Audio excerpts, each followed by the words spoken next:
दोस्तों, क्या आपने कभी ये सोचा है कि रेड सैंड बोआ, जिसे हम दोमुहा सांप कहते हैं, उनकी कीमत करोड़ों में क्यों होती है? लोग 100 रुपए की जगह 110 रुपए की पेट्रोल क्यों डलवाते हैं? मुस्लिम लोग वंदे मातरम क्यों नहीं बोलते हैं? शहद मांसाहारी है या शाकाहारी है? हवाई जहाज की सीट का कलर तो आपने देखा ही होगा, पर कभी ये सोचा है कि हवाई जहाज की सीट का कलर नीले रंग के ही क्यों होते हैं? ईंट तो आपने हर जगह देखा होगा, पर कभी ये सोचा है कि ईंट का रंग लाल कलर का ही क्यों होता है? दोस्तों, ऐसे ही 10 सवालों का जवाब मैं आपको इस वीडियो में बताने वाला हूं। यदि आपको इन सभी सवालों का जवाब जानना है तो वीडियो को आखिर तक जरूर देखिएगा, क्योंकि इस वीडियो में आपको बहुत ही अच्छी जानकारी मिलने वाली है। यदि दोस्तों आपके मन में भी कोई सवाल या सुझाव हो तो आप कमेंट जरूर कीजिएगा। ओके दोस्तों, तो चलिए शुरू करते हैं आज का मजेदार सवाल जवाब फैक्ट सवाल जवाब के साथ। आज का पहला सवाल है, रेड सैंड बोआ दोमुहा सांप की कीमत करोड़ों में क्यों होती है? दरअसल दोस्तों, यह सांप मूल रूप से नेपाल और भारत में पाया जाता है, जो कि विषहीन होता है। दरअसल देखने में ऐसा लगता है जैसे कि इनके दोनों तरफ सिर होते हैं, परंतु ऐसा नहीं है। इसके एक तरफ पूंछ होती है जो दिखने में बिल्कुल मुंह जैसा ही लगता है। इसके पीछे कई अंधविश्वास और मान्यताएं हैं, जिसकी वजह से इसकी कीमत करोड़ों में चली जाती है। इस सांप के पीछे कई मान्यताएं हैं, जैसे कि इसे खाने से कई गंभीर बीमारी ठीक हो जाती है और इसे रखने से धन की कमी नहीं होती है। हालांकि इन सभी के पीछे अभी तक कोई भी साइंटिफिक रीजन नहीं है।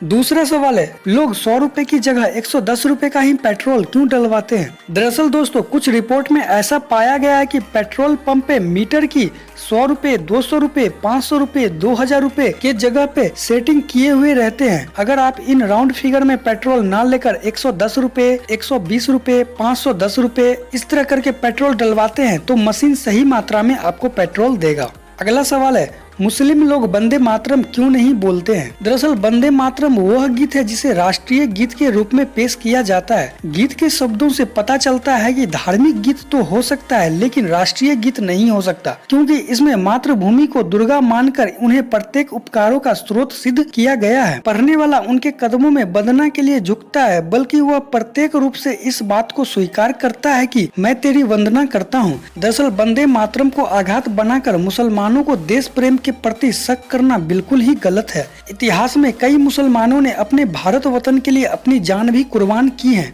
वो भी अपने भारत देश से बहुत प्रेम करते हैं। उन्हें वंदे मातरम के गीत के अनुसार उसके देशभक्ति पर शक नहीं करना चाहिए। अगला सवाल है, शहद मांसाहारी है या शाकाहारी है? दरअसल दोस्तों, शहद न तो मांसाहारी है और न ही शाकाहारी है। शहद तो मधुमक्खियों द्वारा बनाकर एकत्रित किया हुआ भोजन है, जो वह जरूरत पड़ने पर उपयोग करती है। अगला सवाल है, ईंट का रंग लाल ही क्यों होता है? दरअसल दोस्तों, आपको पता होगा कि ईंट मिट्टी से बनती है, उसके बाद उसे बहुत ही ज्यादा आग में पकाया जाता है। आग में पकने के कारण ईंट का रंग लाल हो जाता है। अगला सवाल है, हवाई जहाज की सीटों का रंग नीला ही क्यों होता है? ब्रिटिश वैज्ञानिकों के मुताबिक ज्यादातर लोग नीले रंग को विश्वसनीय और सुरक्षा के साथ जोड़ते हैं। यह उन लोगों के लिए भी बहुत ही महत्वपूर्ण होता है जो एरोफोबिया से ग्रस्त है। एक व्यवहारिक कारण यह भी है कि एयरलाइंस ने इसलिए नीली सीट्स चुनी, क्योंकि धूल, गंदगी और दाग आदि इस रंग पर कम नजर आते हैं और इसलिए इसे लंबे समय तक यूज किया जा सकता है। अगला सवाल है, इमारत को बनाते समय चारों ओर से कपड़े या तिरपाल से क्यों ढका जाता है? दरअसल इमारत बनते समय उसके आसपास कई तरह का खतरा बना रहता है, जैसे कि मजदूर जब काम कर रहे होते हैं तो उसके हाथ से हथौड़ा, कील या कोई भी ईंट आदि सामान छूट सकता है और नीचे चल रहे लोगों को या और भी कई चीजों को नुकसान पहुंचा सकता है। इस दुर्घटना से बचने के लिए बिल्डिंग के चारों तरफ कपड़े से ढका जाता है, जिससे कि गिरी हुई चीजें कपड़े के अंदर ही गिरे और धूल या कोई कण बाहर जाने से रोके। अगला सवाल है, डॉक्टर भीमराव अंबेडकर हमेशा नीले रंग के ही कपड़े क्यों पहनते थे? दरअसल उनके समय में जातिवाद और छुआछूत का बहुत ही प्रचलन था। दलित लोगों को मंदिर नहीं जाने दिया जाता था। किसी लोगों को छूने से उसे पाप माना जाता था। अंबेडकर जी के पिताजी किसी सरकारी संस्थान में काम करते थे। वहाँ पे अंग्रेजों छुआछूत को नहीं मानते थे। इस कारण अंबेडकर जी स्कूल जा सकते थे। जब वे अपना पूर्ण शिक्षा प्राप्त करने के लिए लंदन चले गए तो वहाँ पे उन्होंने देखा कि भारतीय समाज से बिल्कुल अलग है यहाँ का समाज। वहाँ पे उन्होंने देखा जो लोग ज्यादा मेहनत करते हैं वे नीले कॉलर वाले कपड़े पहनते हैं, और जब वह भारत आए तो नीले रंग को संघर्ष का प्रतीक बनाकर उसे धारण कर लिया। उन्होंने अपनी एक पार्टी भी बनाई थी जिसे इंडिपेंडेंस लेबर पार्टी भी कहा जाता था। उन्होंने अपने झंडे का रंग भी नीला रखा था। उन्होंने यह रंग बहुत बड़े दलित वर्ग महार के झंडे से लिया था और इस प्रकार उन्होंने नीले रंग को अपने जीवन में ही अपना लिया था। आज भी जब किसी दलित द्वारा कोई जुलूस निकाला जाता है तो उनका झंडा नीले रंग का दिखाई देता है, क्योंकि उनका मानना है कि नीले रंग संघर्ष का प्रतीक है। अगला सवाल है, डॉक्टर द्वारा रात को नींद में उठकर पानी पीने की सलाह क्यों दी जाती है?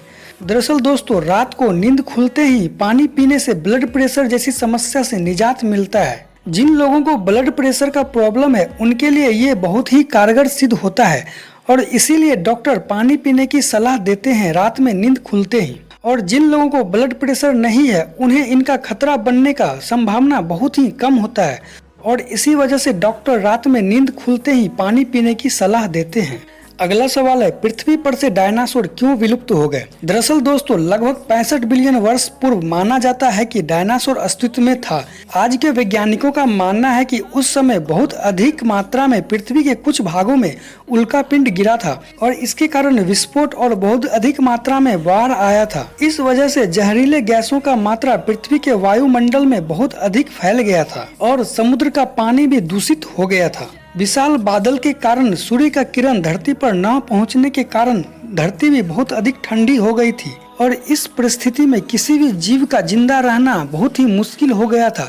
जितने भी बड़े जानवर थे वे सभी मर गए और छोटे छोटे जानवर जो खुद को जल्दी से वातावरण के अनुकूलित कर पाए वो बच गए और इस तरह से पृथ्वी के डायनासोर जैसे बड़े जानवरों की मृत्यु हो गई। तो दोस्तों, ये थी कुछ जानकारी आपके लिए। यदि आपको वीडियो अच्छी लगी हो तो वीडियो को लाइक जरूर कर दीजिएगा और अपने फ्रेंड्स के साथ शेयर जरूर कीजिएगा। और यदि आपके मन में भी कोई सवाल या सुझाव हो तो आप उसे कमेंट जरूर कीजिएगा। ओके दोस्तों, फिर मिलते हैं किसी अन्य वीडियो में। तब तक के लिए आपका बहुत बहुत धन्यवाद।